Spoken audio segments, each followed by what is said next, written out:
Well, he says, you know, it's written all over your face. You're afraid of going to a seance. But he says, I know you. He says, you're going to come. And then he started telling me how brave I was when I was aboard ship, you know, different things. He says, you're not the same man, you're changed. You're chicken. That's all I needed to hear. I said, when do we go to a seance? So one Saturday evening, we were in the place.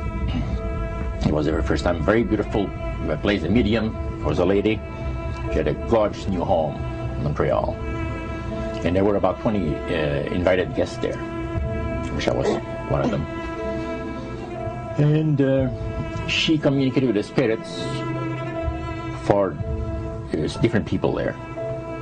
And they were telling them what the spirit said. One man said, I would like to talk to my friend that died 6 months ago. But I don't want him to appear. Just want to talk to him. Because he says, I don't trust you talking to my friend for me. So the medium says, let me inquire of the spirit. Yeah, the spirit will talk with you. And that big masculine voice was heard in the place. It says, hi Frank, it's nice of you to ask for me to talk with you. And they had a little chat.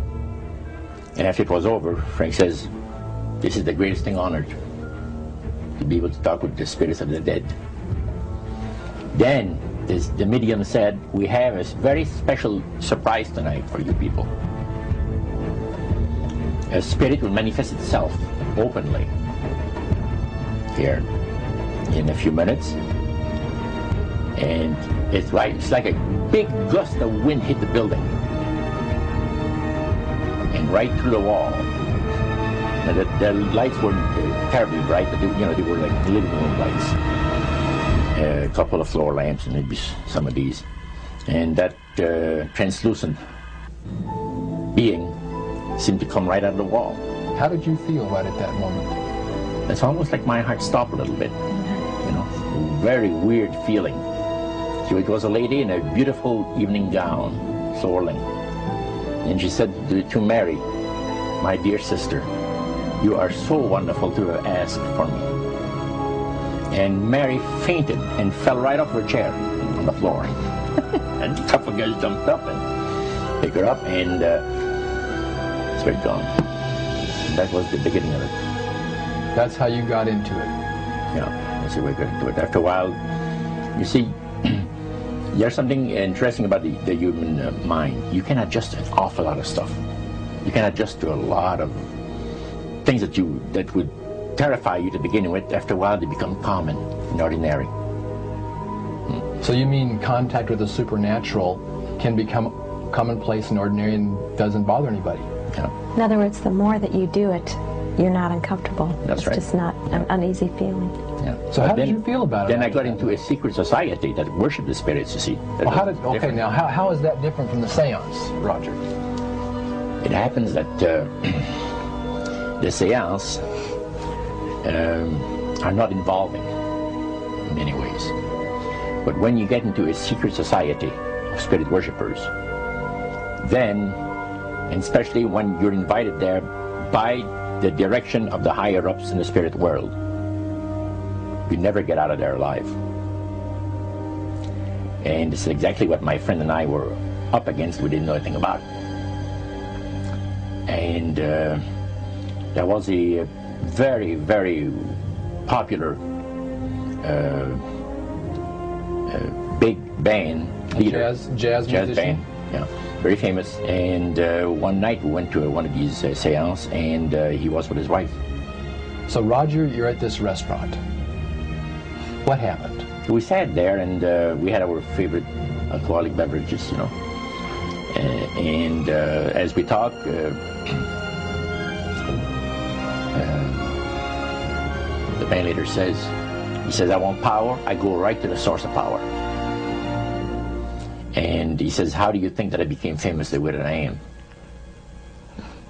Well, I said, you must have had some good luck. Well, he says, there's no such thing as good luck. He says, there's either some power working for you somewhere, or you don't get ahead in this world. Not in my type of occupation. So it went from there. We got talking about spirit worship. Did it intrigue you? Or did it make you want to find out more about what exactly he was talking about? Yeah. So he said the supposed spirits of the dead that you're talking with are demon spirits. They're fallen angels. They're beautiful beings. Just set it out, just like that. Oh, yeah. It didn't make you uneasy when he said they were... Well, you know, it shocked you a little bit, you know. Something that you first hear mentioned to you. He said, you guys have got a great future ahead of you. Because we've been told, the high priest of our society, secret society, has been told that the master has very special plans for you too. Now, what did he mean by the master? Satan. And we were interested to hear more about it. And he told us, he says, look, we worship spirits. We worship Lucifer and all his angels. They're just as beautiful as they did before they were cast out of heaven. He says there was a misunderstanding in the whole thing. He says among the inhabitants of the galaxies. And he says our master was misunderstood. And God did not bear with him like he does with people that make mistakes today. So we're in a warfare, good against evil. And we happen to be the evil ones, but we're not that bad. He says, I look at this business between the forces of good and evil. He says, you believe in one person believes in God, and everyone believes in Lucifer. It's like politics. So the great controversy is real. And you've heard someone talk about it that's on the other side. And to these people, they are sold to the fact that Christ will not return to this planet with power and great glory. He's going to abdicate all claims to the planet, because the high priest once said that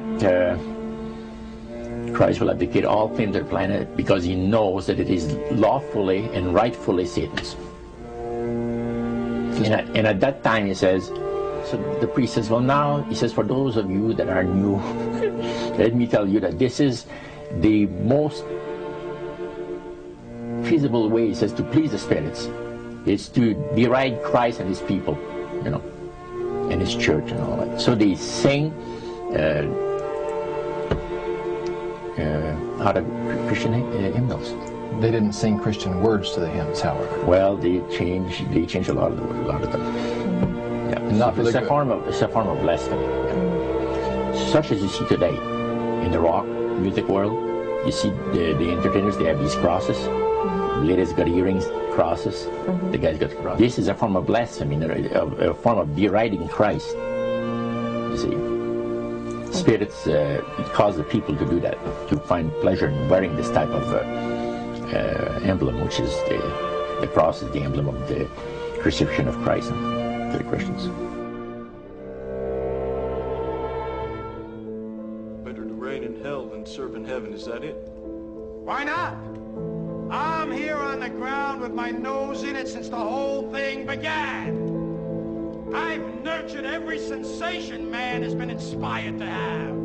I cared about what he wanted, and I never judged him. Why? Because I never rejected him, in spite of all his imperfections. I'm a fan of man! I'm a humanist. Maybe the last humanist. Who, in their right mind, Kevin, could possibly deny the 20th century was entirely mine?